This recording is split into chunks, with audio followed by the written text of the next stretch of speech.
Hi there, and welcome back to your online session. So, in the first part of the session, we looked at what is work and some of the barriers to work, and you also did a Diamond 9 activity, thinking about why you work and what's important to you. Then we also discussed some of the legislation.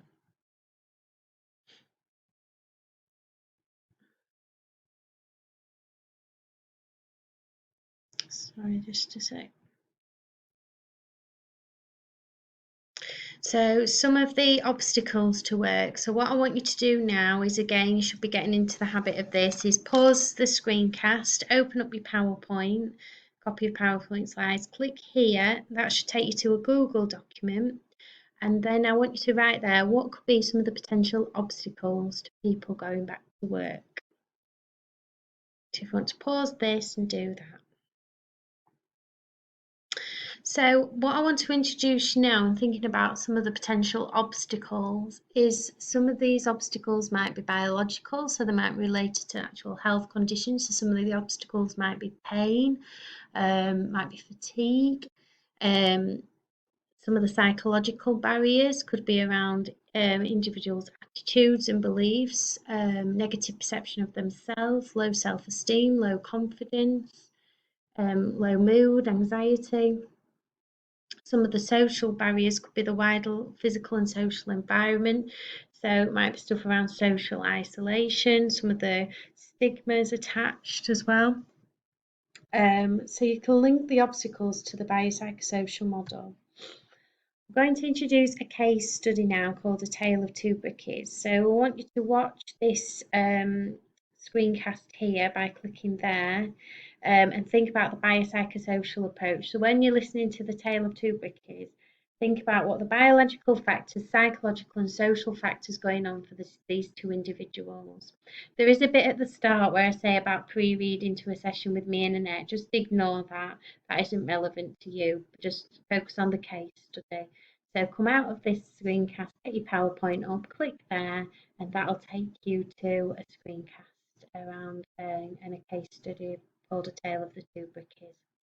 So as you're listening to that, I want you to think about jot down biological, psychological, and social factors, and think about what's going on for both Colin and Ted regards to biopsychosocial approach. Let's pause this and do that for me. Thinking about the biopsychosocial model now, try and link the different barriers and opportunities for both Colin and Ted. So if you click here, that'll take you to a Google document, and I want you to break it down into Colin and Ted and say what the biological, sociological and psychological factors that are stopping them from working. Some of the negative beliefs and attitudes of an employee. So work makes me ill. So there's that perception there that people think work makes them ill. Whereas actually, if you look at the research, if you're in the right kind of work, work is actually good for your physical and mental health. Some people can say, I can't go back to work till I've had my surgery. So they have like that as like a bit of a milestone. Time off work makes me better. I have a fit note. I'm in too much pain.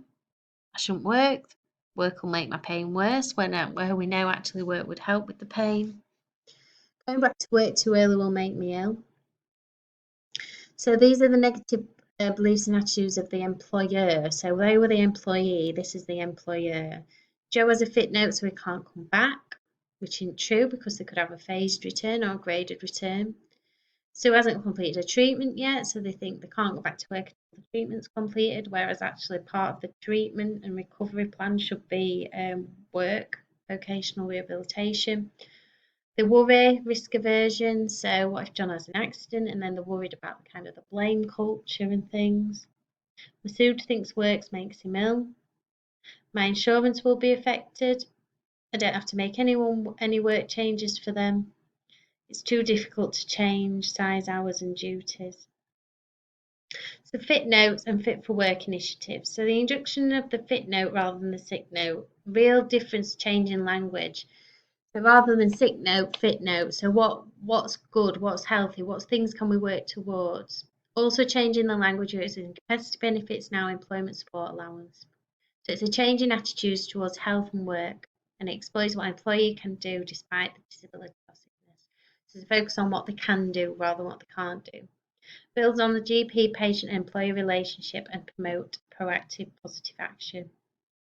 This is an example of some of the fit notes that you can get. So you'd have the patient's name, the condition, advise they are or not, if available, your employer's agreement, and then it's talking about really positive talk there around how to get them back to work. The proactive approach has 3 aims. So it's to reduce the length of sickness absence, reduce the chance of employees falling out of work and other benefits. Like I say, there's that 4-week window, which isn't very long. Increase understanding of benefits of work on health amongst employers, employees and GPs. So again, more legislation there, and that's hyperlinked for you to look at Disability Discrimination Act and the Equality Act. It gives really clear advice there for employees. And there's your reference list. I hope you've enjoyed that. I hope you find it useful. If I just leave you with one parting thought, if you could please always ask the work question. So whatever patient you come across, whatever condition, whatever age, whatever gender, anything, always ask the work question. It's something that people forget, but it's really important. Okay, hope you've enjoyed that.